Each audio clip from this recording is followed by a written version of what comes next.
1949, George Orwell had a vision of the future. Today, that vision is still a best-selling novel. Avant le 11 septembre, Internet était vu comme un réseau libre sur lequel tout le monde pouvait s'exprimer, un formidable outil de liberté d'expression. Après le 11 septembre, on l'a vu comme un outil qui avait servi aux terroristes pour s'organiser, donc un média dangereux. Il est parfaitement normal qu'un État cherche à poursuivre, éventuellement condamner les auteurs d'infractions. En revanche, l'État n'a pas à surveiller l'ensemble des comportements des citoyens en dehors de toute enquête judiciaire.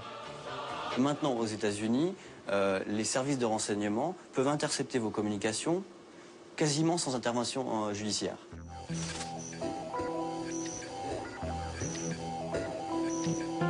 À la fois, Internet, ça donne des outils fabuleux aux dissidents et aux journalistes pour s'exprimer, et à la fois, ça donne des outils fabuleux à ceux qui veulent les contrôler pour les arrêter. On s'est aperçu que Yahoo, depuis des années, collaborait avec la police chinoise pour arrêter des gens qu'on défend, pour arrêter des journalistes indépendants et des dissidents politiques. Les Chinois repèrent une adresse email suspecte. Quand ils voient que c'est une adresse Yahoo, ils disent voilà, donnez-nous accès à toutes les informations sur ce compte Internet. Et Yahoo, sans rien demander, fournit toutes les informations. En général, on ne va pas en prison simplement pour avoir surfé sur un site Internet. C'est arrivé en Tunisie avec le cas des internautes de Zarzis, qui eux ont été condamnés vraiment simplement parce qu'ils avaient surfé sur des sites islamistes ou jugés terroristes, entre guillemets. Mais en général, on est plutôt condamné parce qu'on a publié une information subversive sur Internet. Zarzis, c'était la ville où on habitait. Ils ont déjà mis des agents qui ont des spécialités en informatique et surtout en informatique réseau. Leur seul but, c'est de repérer des choses sur Internet, c'est tout. S'ils parlent de politique, d'islam ou quelque chose comme ça, ils seront directement en prison. Je suis sûr d'être surveillé sur Internet, même par la République française. Parce que j'avais une étiquette avant, on ne va pas me laisser comme ça. La loi sur la sécurité quotidienne de 2001 est une loi qui oblige les fournisseurs d'accès à Internet à conserver les fichiers log pendant une durée d'1 an. C'est-à-dire les fichiers logs, là aussi, ce sont vos habitudes de consommation, de consultation sur Internet. We all live in the age of information. Every trace of our existence is computerized. Everything about us is encoded somewhere on a complex network of information. Une fois de plus, on va chercher à justifier cela en disant qu'il faut bien lutter contre le terrorisme. C'est une évidence, mais à mon avis, les moyens qui sont mis en place, cela va bien au-delà de la lutte contre le terrorisme. C'est vraiment la mise en place d'un système de surveillance généralisée des citoyens.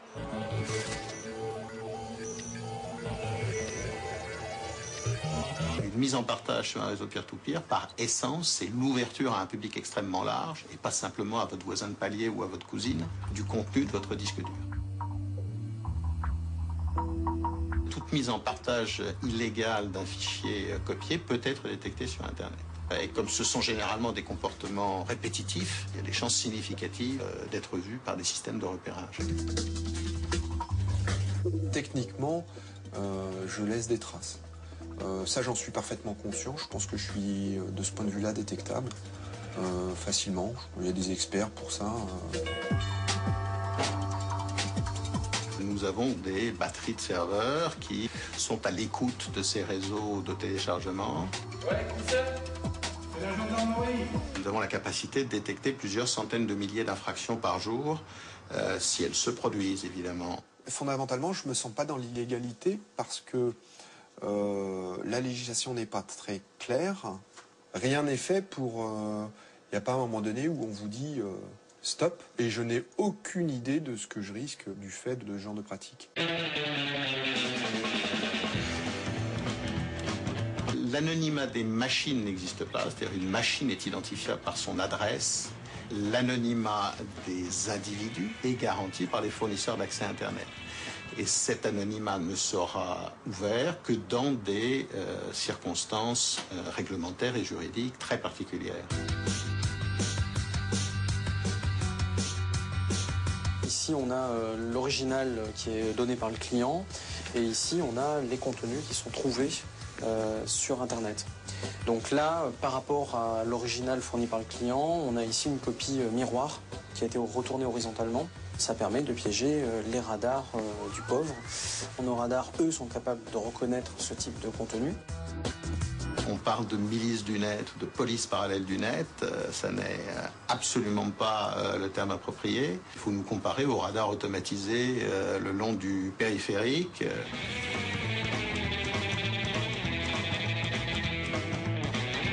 Votre voiture était mal garée. Le modèle qui est en train de se mettre en place, ça n'est plus le système police-justice, c'est le système éditeur de logiciels, éditeur industrie culturelle et société privée de recherche des contrefaçons sur Internet.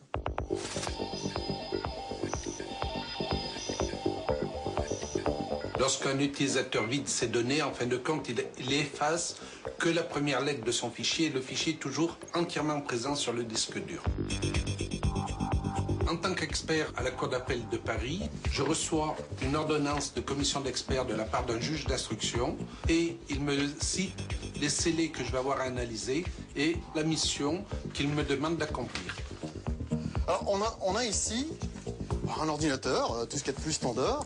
Vous constaterez qu'il y a une description effectivement du cas, hein, et j'ai même un scellé à la cire, donc c'est très traditionnel, mais c'est suffisant pour protéger l'intégrité de l'équipement. Un disque dur effacé peut être récupéré, un disque dur formaté peut être récupéré, un disque dur qui a été abîmé par un virus, un disque dur qui a été abîmé par quelqu'un qui voulait cacher de l'information, oui, on va récupérer. Le disque dur est structuré avec un index et des données. Ce qu'on cherche, c'est accéder aux données qui existeraient encore, et on le fait grâce à l'examen des index qui existeraient encore, ou bien on répare les index. On peut tout retrouver ce qui a été fait sur un disque dur, que ce soit les fichiers qui ont été créés, modifiés, accédés ou effacés. Alors là, on va partir sur une date au hasard, donc en 2002, le 11 septembre 2002. On va augmenter la recherche pour aller plus précis. Alors, à 15h19 et 12 secondes, il est en train de regarder un fichier qui est effacé. Voilà, donc le gars là était en train de consulter justement un fichier Word avec des liens Internet. Et j'ai même été rechercher le lien Internet qu'il était en train de consulter dans le fichier Word. Voilà, il est en train de rechercher sur Nicolas Copernic. Si vous envoyez un email, effectivement, une lettre d'abord. La lettre, déjà, quand vous l'écrivez, laisse des traces sur le disque dur. Cette lettre, ensuite, vous allez la mettre dans un email, par exemple. Cet email laisse une autre série de traces sur le disque dur. Vous envoyez ça avec votre messagerie. Il y aura même des traces qui seront sur des serveurs de messagerie sur Internet. Comprenez bien que si vous voulez effacer quelque chose, il va forcément rester des traces.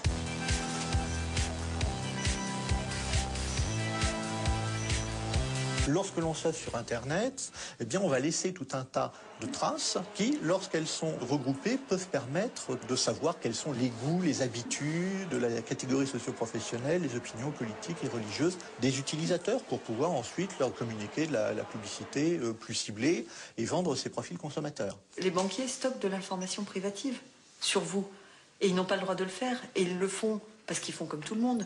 Ils ont votre dossier, donc pour le bon suivi du dossier, quand il sera transféré, on met une petite note sur, globalement, votre état de forme, si vous êtes plutôt quelqu'un de sympathique ou de désagréable, plutôt comme ci, plutôt comme ça. Et les dérives, on les aura de toute manière, et je ne vois pas comment on peut empêcher, simplement parce qu'on s'appuie sur des supports qui peuvent être réutilisés pour d'autres objectifs.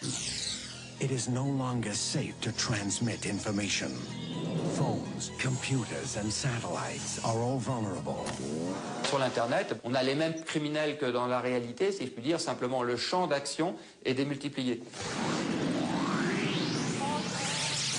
Les logiciels espions sont aujourd'hui disponibles sur Internet, donc les utilisateurs sont capables de prendre la main sur des machines d'autres particuliers. D'un simple clic, je vais pouvoir me connecter à la machine de la victime ici présente. Je tombe sur le bureau de l'utilisateur, je vois exactement ce qu'est en train de faire l'utilisateur, et là j'ai accès à toutes les données qui sont présentes sur le disque dur de la victime.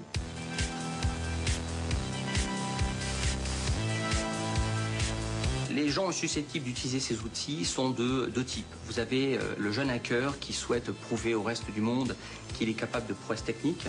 Et vous avez l'organisation mafieuse qui utilise ces outils-là pour essayer de récupérer des données sensibles afin de les revendre sur Internet.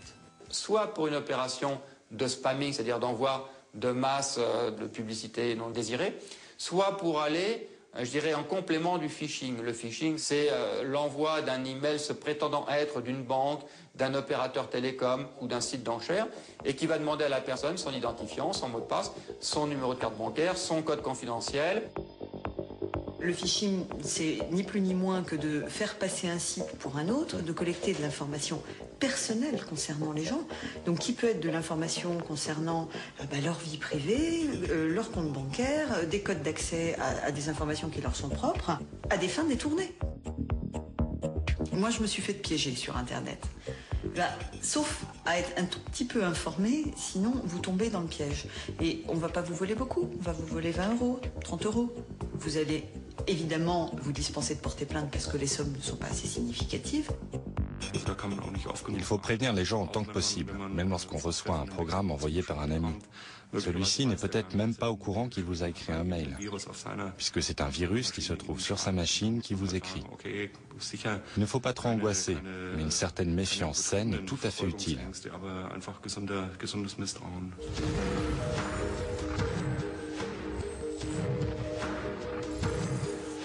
Somebody's been trying to hack in and compromise my identity.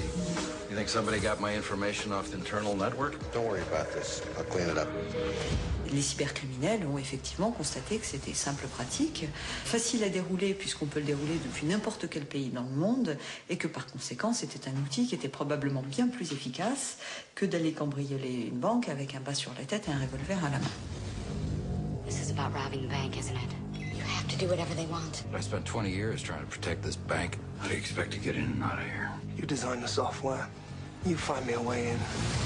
Beaucoup de procédures de phishing, d'auteurs de phishing, passent par des filières russes ou bulgares.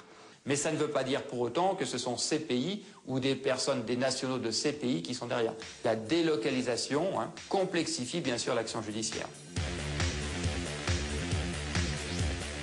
Dans des pays où des données personnelles sont beaucoup utilisées pour s'identifier, pour accéder aux services sociaux par exemple, comme en Amérique du Nord, ils ont tout de suite et très vite eu de gros problèmes de vol d'identité.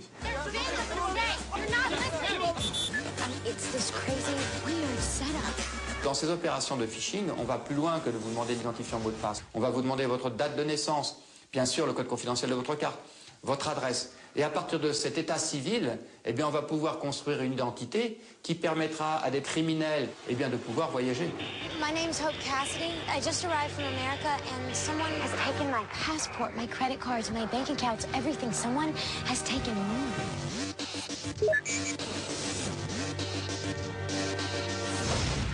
Tomorrow you will be charged for a double murder. Là où les choses deviennent relativement dangereuses, c'est qu'on a l'impression inconsciente que parce qu'on se trouve en informatique, c'est-à-dire dans un monde formé de 0 et de 1, de oui ou de non, que l'on va pouvoir poursuivre 100% des infractions qui sont commises.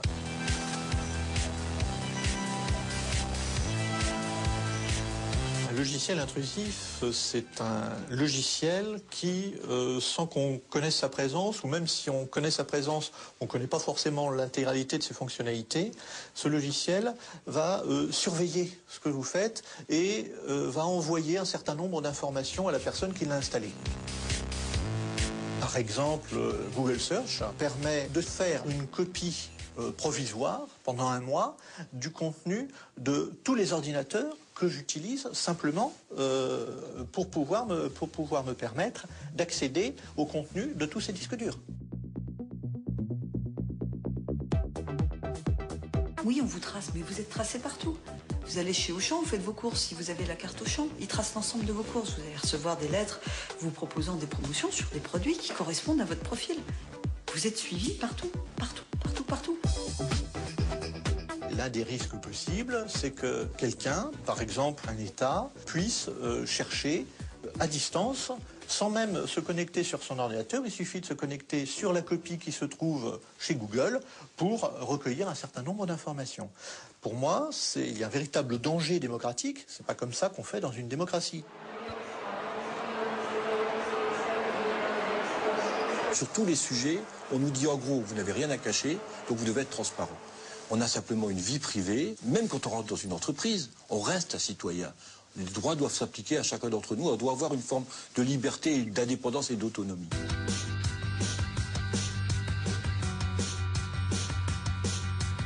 L'outil permet d'établir des statistiques et de générer des rapports. Par exemple, dans ma liste, je vais descendre, et à un moment, je vois qu'il y a des sites adultes auxquels on a tenté d'accéder. Pour savoir qui a essayé d'accéder à ces sites-là, ou quels sont les sites accédés, je vois que le premier, par exemple, c'est www.beachbaby.com. Si je veux savoir quel utilisateur a accédé à ce site-là, c'était Marc. C'est vraiment le Big Brother qui est en marche avec ces techniques. Et de façon, et c'est là que c'est d'autant plus dangereux, c'est que ça se fait de façon parfaitement invisible. C'est-à-dire que si on obligeait les gens à la sortie de leur marchand de journaux, un agent assermenté qui leur disait « Bon, vous vous appelez comment? Quelle est votre adresse? Vous lisez quoi ?» Là, les gens se révolteraient. Ça se fait de façon parfaitement incolore, inodore et sans saveur sur Internet, et les gens laissent faire. Je suis extrêmement vigilant vis-à-vis du droit et de l'Internet. Le droit n'est pas la démocratie. Contrairement à ce que l'on peut croire, le droit est un des composants de la démocratie. Vous n'avez pas le droit, vous ne pouvez pas faire ça. Nous avons tous les droits.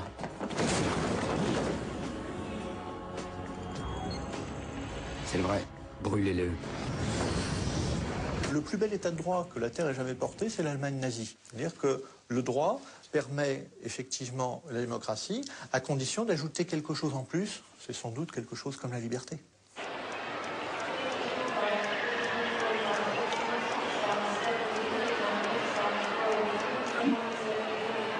Et c'est effectivement la crainte d'un État totalitaire qui a conduit à la création en France très tôt d'une commission informatique et liberté. Les sociétés dites évoluées se disent aujourd'hui que les usages promis et permis par l'ensemble du développement technologique doivent être mis en place. Et parfois nous disons, mais c'est pas parce que c'est possible qu'il faut le faire.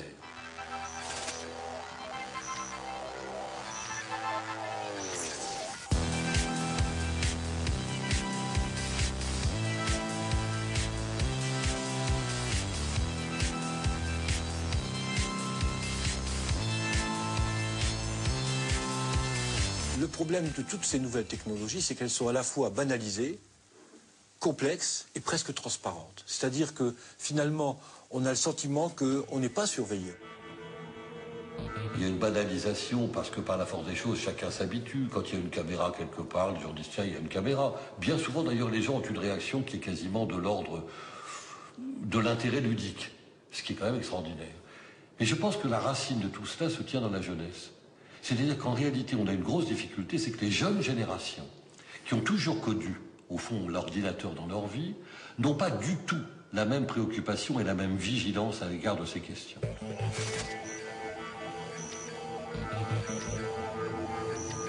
Le livre bleu, c'est une réalisation de la filière électronique. Nous nous sommes aperçus que en France, nous n'avions plus de grands programmes stratégiques depuis 30 ans. Donc nous avons voulu écrire des exemples de grands programmes stratégiques qui pourraient servir le pays, et notamment les besoins des citoyens. La sécurité est très souvent vécue dans nos sociétés démocratiques comme une atteinte aux libertés individuelles. Il faut donc faire accepter par la population les technologies utilisées et parmi celles-ci la biométrie, la vidéosurveillance et les contrôles. Ce qui m'a beaucoup frappé, c'est la naïveté des responsables, naïveté cynique, qui découvraient que les techniques de contrôle et de surveillance, semblait-il, n'étaient pas très bien accueillies dans les régimes démocratiques. En fait, on préconisait l'utilisation de ces techniques modernes de carte à puce, d'identification et donc de biométrie dès le plus jeune âge, donc dès l'école maternelle. Alors ça a fait hurler, je dirais, quelques personnes en disant mais c'est scandaleux, mais pourquoi vous mettez ça dès l'école maternelle, c'est de l'embrigadement, etc. Leur idée était d'introduire de façon festive des machines biométriques qui permettaient aux enfants de découvrir que grâce à leur pouce, un fragment de leur corps peut ouvrir un établissement, peut ouvrir le réfectoire. Pour des enfants, c'est assez merveilleux, d'autant qu'à cet âge-là, ils ne mesurent pas que eux-mêmes sont surveillés sans qu'ils se rendent compte en faisant cet acte apparemment anodin. Tout ce qui est contrôle de sécurité, de transport, d'identification, de toute façon, on est parti pour augmenter ce genre de contrôle. On le voit bien avec les passeports numériques, on le voit bien avec les cartes d'identité, on le voit bien avec les cartes santé, où il y a toujours des cartes à puce avec des informations, je dirais, biométriques. On peut tout récupérer par rendre un Big Brother sympathique et attrayant. La possibilité pour les entreprises, effectivement, au fond, d'essayer d'initier aux enfants à ces développements technologiques comme la biométrie pour qu'ils s'y habituent, en soi ne me pose pas de difficulté, à condition qu'on réserve une place pour la pédagogie de la protection des données. Car moi, ce dont je rêve, c'est de vivre dans une société dans laquelle les citoyens exercent leur propre droit à définir l'équilibre qui leur paraît acceptable. Nous ne sommes pas là pour savoir si c'est trop ou pas assez. Nous sommes avant tout des industriels et nous mettons en place les systèmes, les équipements pour servir la police, la justice et l'armée. Comment se passe l'évolution du discours? Comme s'il y avait une passion dans l'esprit humain effrayante pour la suspicion. Comment de la suspicion portée sur certains sujets, une société arrive à une suspicion généralisée.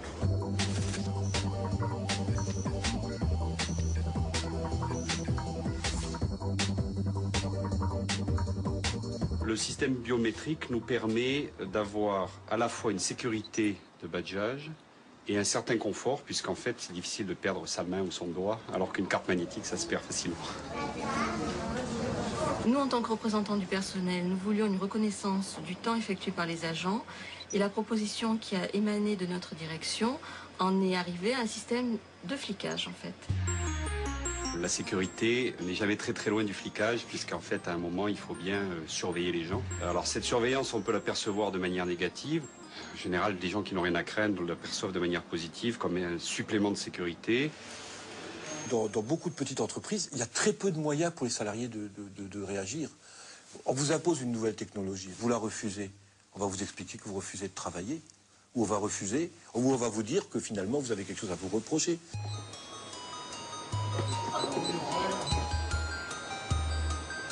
Nous avons sollicité la CNIL et il s'avérait qu'il n'y avait eu aucune demande d'accord de notre direction à cette époque. Il se trouve que la biométrie fait partie des exceptions dans la loi pour lesquelles il faut une autorisation de la CNIL.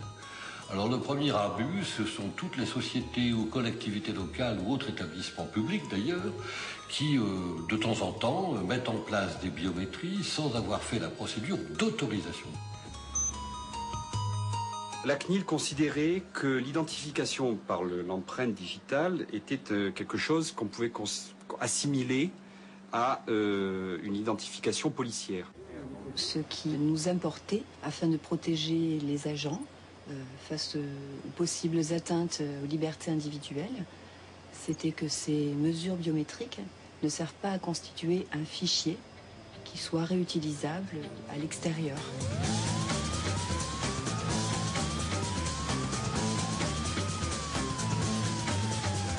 On a finalement transigé sur le contour de la main parce que ça n'était pas assimilable à l'empreinte digitale policière.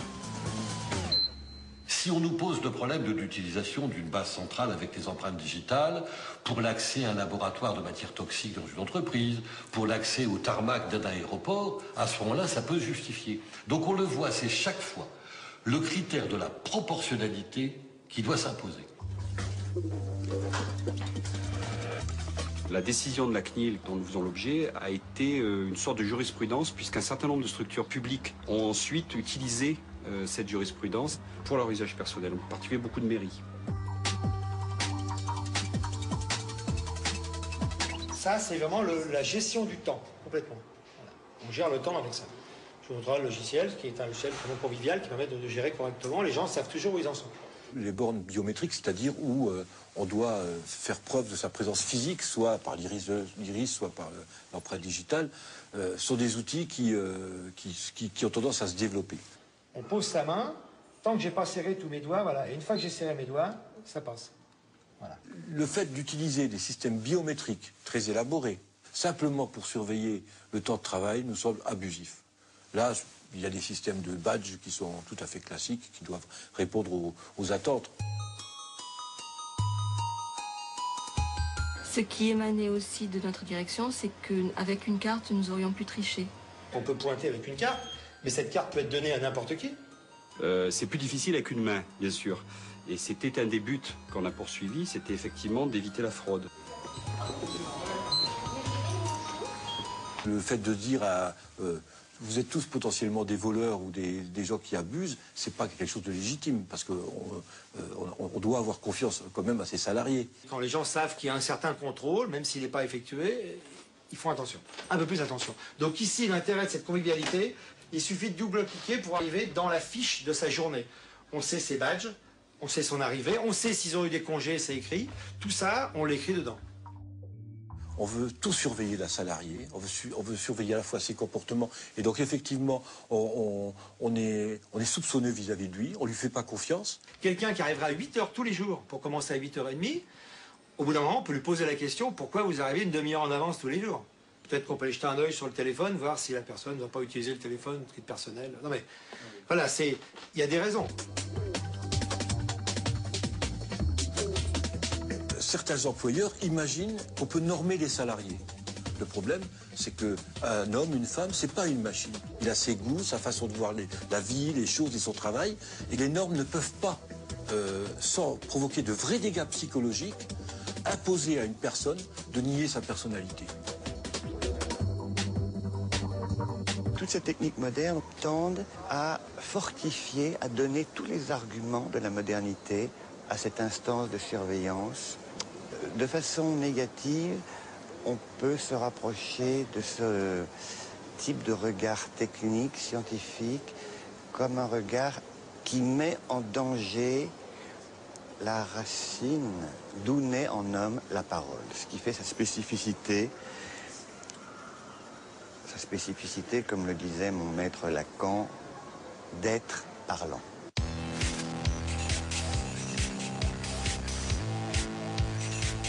Genetics. What can it mean? The ability to perfect the physical and mental characteristics of every unborn child. Il y a un premier danger lié à la biométrie, c'est que les éléments biométriques ne sont pas révocables. C'est-à-dire en sécurité informatique, on ne peut pas changer d'empreinte digitale ou changer d'empreinte rétinienne comme on peut changer un mot de passe. 3, 2, 1... Too bad, you gotta die. Le fait qu'on parle beaucoup de police technique et scientifique, de criminalistique, dans les films, dans les séries, etc., donne des idées aux délinquants. Pour faire une empreinte digitale, on a besoin du couvercle d'une bouteille en plastique, de la colle ultra forte, une caméra numérique, ainsi que de la colle pour le bois et une colle spéciale qui n'abîme pas la peau.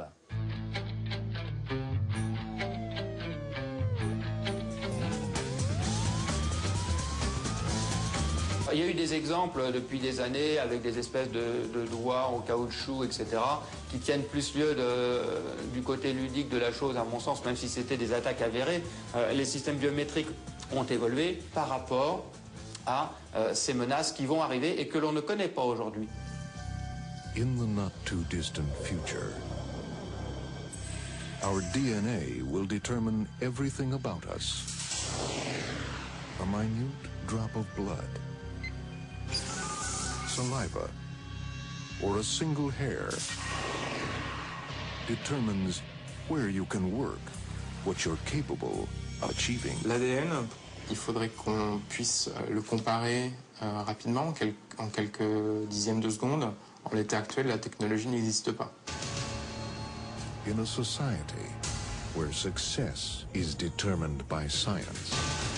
Mais on peut très bien imaginer qu'avec des puces ADN, conçus pour ça, on fasse ce genre de mesures biométriques. L'ADN, on laisse des traces ADN dans des pots qu'on abandonne. Et donc, si jamais on devait envisager l'ADN, il faudrait que ce soit utilisé d'une façon bien particulière. But in a place where any cell from any part of your body can betray you, how do you hide? When we will shed 500 million cells a day. Welcome to Gattaca. Bien avant la biométrie, le sujet disait à Freud, je me sens observé partout où je vais, on me voit, on me contrôle, on n'ignore rien de moi. Et donc déjà l'esprit est préparé à rencontrer cette surveillance qui aujourd'hui s'incarne dans la réalité.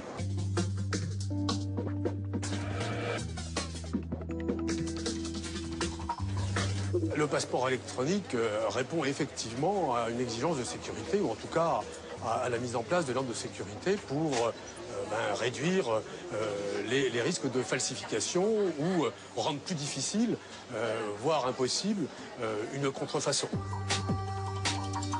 Les éléments qui ont été intégrés sont bien sûr des éléments de sécurité physique, mais c'est aussi la puce électronique qui est désormais intégrée dans la couverture du passeport.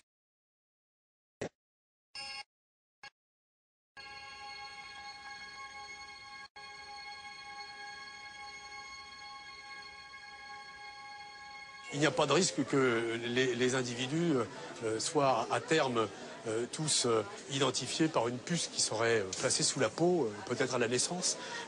Tout ça relève un peu de la science-fiction.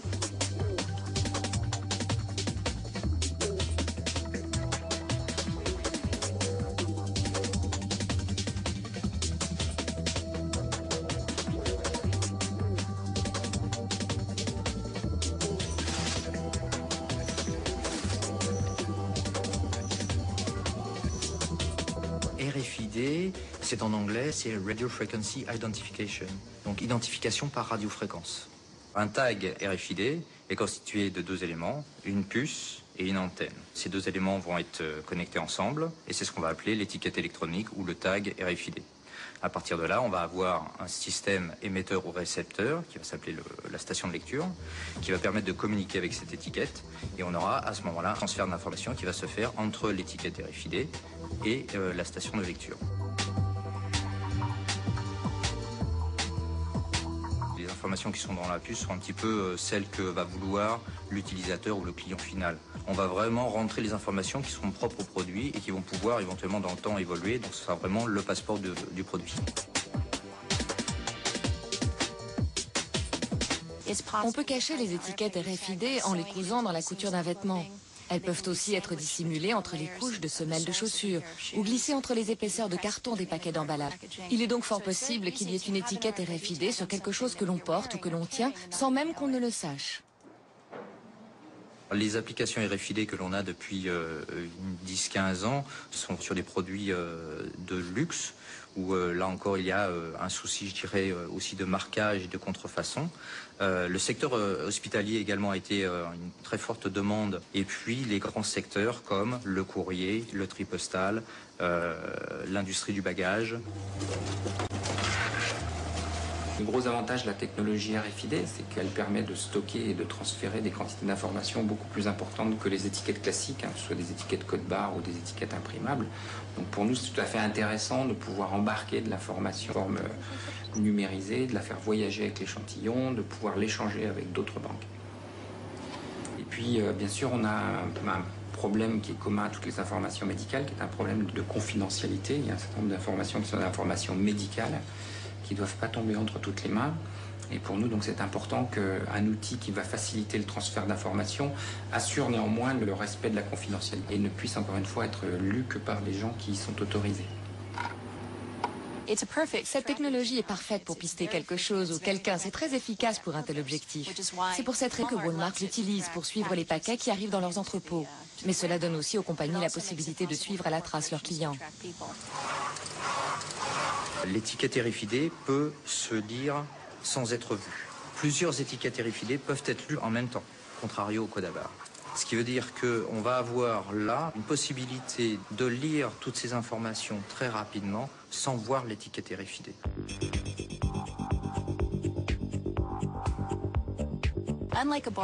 Aujourd'hui, votre canette de soda et la mienne ont le même code barre. Avec les étiquettes RFID, chaque canette aura son numéro individuel et unique. Pas un objet sur Terre n'aura le même numéro. Quand j'achète une paire de chaussures, on peut savoir que l'article 308-247 correspond à la chaussure droite de Catherine Albrecht, car elle l'a payée avec sa carte de crédit à telle date et à tel endroit. Dans l'avenir, je pourrais être pistée. Si l'un des lecteurs d'identification RFID lit ce numéro, on verra qu'il correspond à ma chaussure droite qui se trouvait à tel ou tel endroit. On saura ainsi qu'il y a de fortes chances que je portais bien cette chaussure à cet instant T.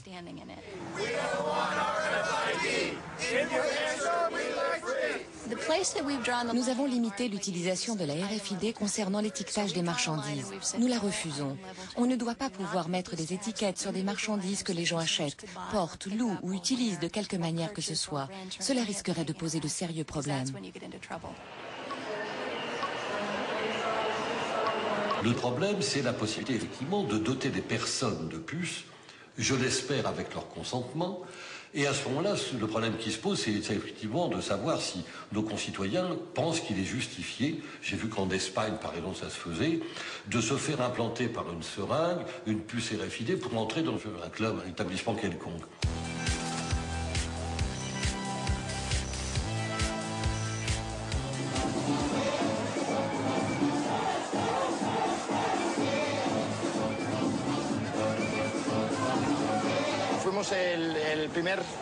Nous sommes les premiers au monde à avoir utilisé la puce comme moyen d'accès à une zone VIP et comme moyen de paiement aussi. Je suis l'infirmière qui implante les puces ici dans la zone VIP de Barra Beach Club. J'ai implanté un peu plus de 90 personnes.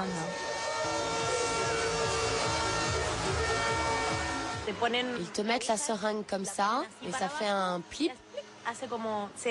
On le voit, c'est comme un petit grain de riz blanc qui rentre sous la peau. Elle se place sous la peau et ne touche donc aucun muscle ni aucun organe vital, c'est sans risque.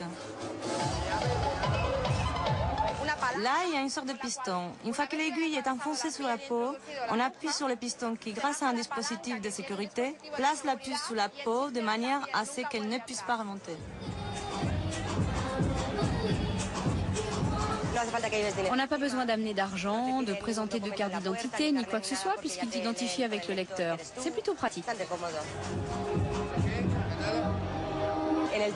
Les données contenues sur la puce, je crois que c'est mon nom, un numéro de contact, mais ça, j'en suis pas sûre.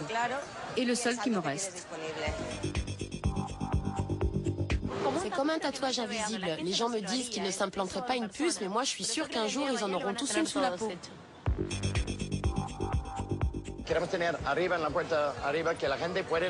Nous allons bientôt installer un lecteur de puces devant la porte d'entrée du club pour que les clients puissent entrer et sortir tout seuls, comme s'ils étaient chez eux, sans avoir besoin de passer à chaque fois devant un portier. C'est une façon très VIP de rentrer en boîte, sans avoir besoin de parler à personne. Je suis arrivé ce matin pour me faire enlever une puce électronique que je me suis fait implanter dans le bras. Quand je me la suis fait implanter, c'était à minuit, il y avait de la musique, j'avais un verre de caipirinha à la main. Ça fait partie des interventions un peu casse-pied, je dirais plutôt. Mais c'était pas sous la peau du tout, hein, contrairement à ce qu'on pouvait croire. En fait, c'était absolument pas sous la peau, c'était dans le muscle. L'infirmière du Barra Beach Club qui m'a implanté la puce me disait que c'était entre la peau et le muscle. Il s'est avéré qu'apparemment, elle était beaucoup plus profonde et qu'elle était dans le muscle.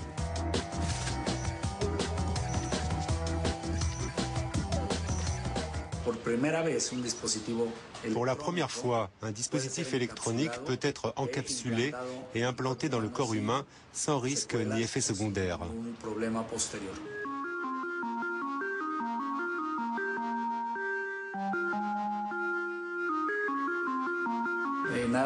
Rien qu'à Mexico, on dénombre 1 millier de personnes implantées, principalement pour des raisons médicales.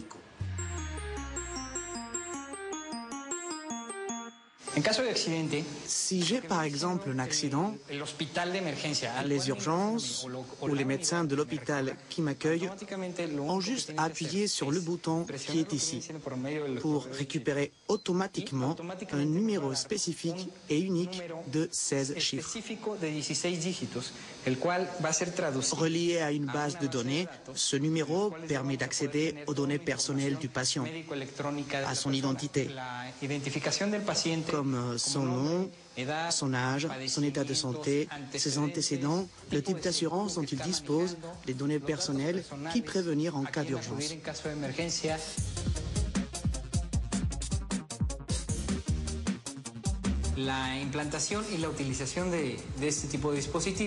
Les implants et l'utilisation de ce dispositif existent depuis 2004. Nous avons donc déjà pas mal d'hôpitaux équipés, des assurances, également des cliniques privées, des consultants et des médecins privés.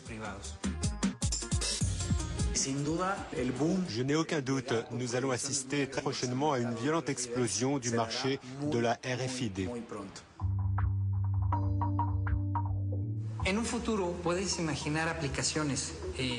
Dans le futur, et je parle d'un futur très proche, on peut imaginer des applications avec des puces qui contiendront toutes tes informations personnelles, ton passeport.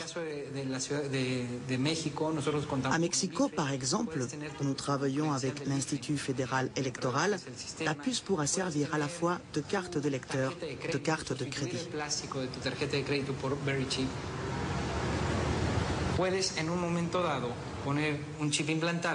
On peut aussi imaginer implanter une puce sur un enfant ou un adulte et installer des lecteurs un peu partout dans la ville, dans les boutiques, les édifices publics, etc. Au moment où la personne implantée passera à proximité d'un de ces lecteurs, le dispositif détectera automatiquement sa présence, puis transmettra l'information à une base de données qui permettra de localiser la personne en temps réel.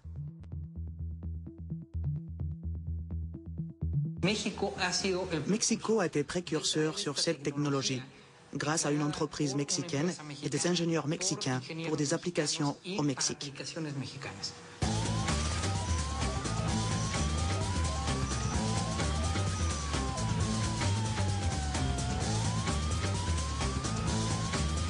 Pour localiser les membres de la famille qui pourraient être éventuellement victimes d'enlèvement.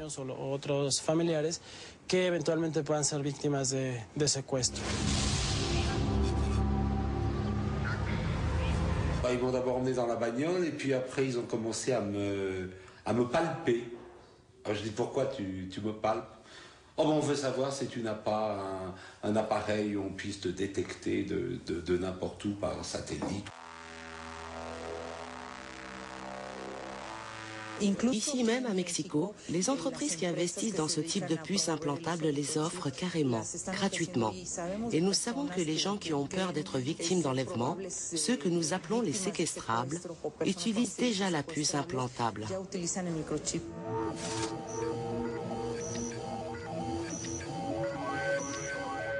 La prochaine étape à court terme sera la combinaison de la technologie RFID et du GPS.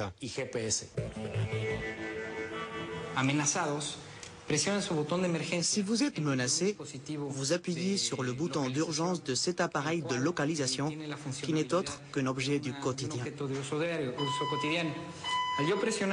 En appuyant sur le bouton, vous déclenchez en 7 secondes une alarme et un appel téléphonique qui retentissent ici dans nos bureaux et provoquent automatiquement une réaction de nos services pour vous localiser avec une marge d'erreur de moins de 12 mètres.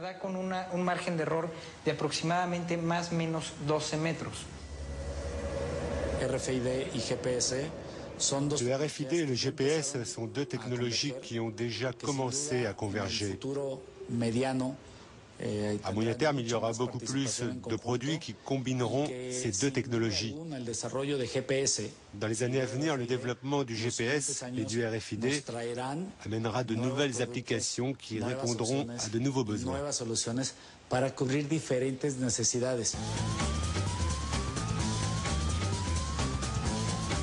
Le plus probable, c'est que dans un futur très proche, on puisse implanter dans le corps humain une puce RFID équipée d'un GPS.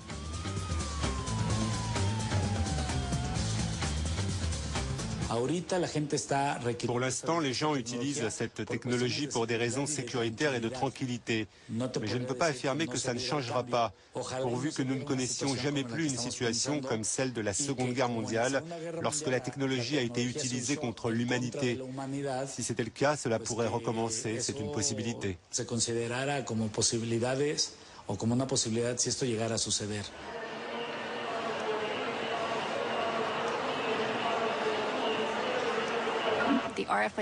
Quand les spécialistes de la RFID, de la vente ou ceux qui travaillent dans le domaine de la surveillance parlent du futur, ils parlent d'un monde dans lequel à chaque fois que vous franchirez une porte, que vous vous promènerez dans un parc ou que vous vous baladerez dans la rue, un ordinateur quelque part vous regardera.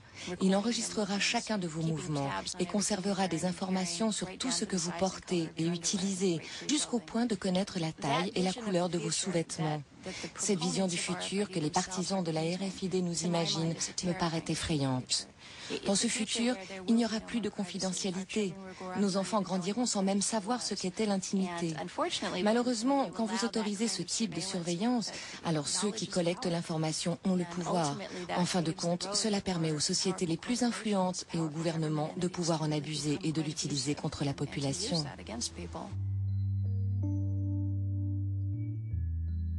On entre dans une société où aujourd'hui on peut être surveillé par une caméra, on peut être écouté. Par la biométrie, on va pouvoir déterminer vos passages à tel ou tel endroit parce que vous en laisserez la trace. Et par l'utilisation des puces, par la géolocalisation, on peut tracer des personnes à distance. On sait où elles se trouvent, etc. Pris isolément, chacune de ces technologies est probablement maîtrisable. Mais personne ne sait dans quel type de civilisation nous nous retrouverons dans 10 ou 15 ans, lorsque tous ces systèmes-là se seront mis en marche, se conjugueront, se combineront. D'autant plus qu'il faudrait ajouter à cela toutes les législations nouvelles en matière de sécurité, de lutte contre la criminalité, le terrorisme, qui chacune mettent en place des usages nouveaux de ces technologies, qu'il faudrait donc aussi envisager en même temps que les technologies elles-mêmes. Donc la difficulté, elle est là. Quel type de société ça nous donne dans quelques années ?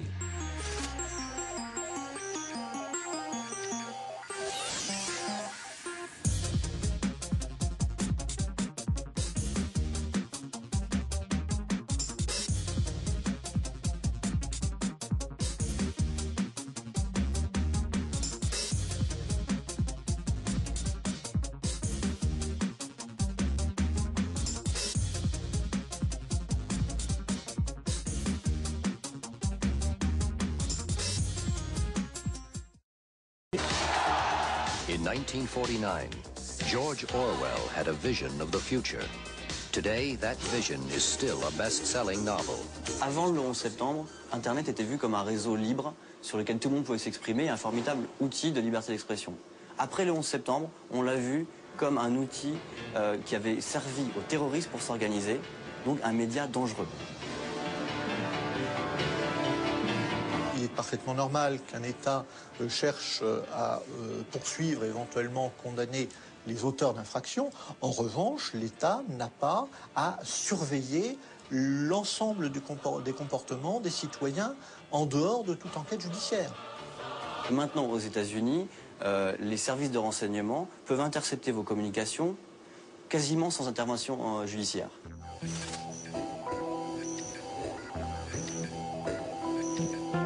À la fois, Internet, ça donne des outils fabuleux aux dissidents et aux journalistes pour s'exprimer, et à la fois, ça donne des outils fabuleux à ceux qui veulent les contrôler pour les arrêter. On s'est aperçu que Yahoo, depuis des années, collaborait avec la police chinoise pour arrêter des gens qu'on défend, pour arrêter des journalistes indépendants et des dissidents politiques. Les Chinois repèrent une adresse email suspecte. Quand ils voient que c'est une adresse Yahoo, ils disent voilà, donnez-nous accès à toutes les informations sur ce compte Internet. Et Yahoo, sans rien demander, fournit toutes les informations.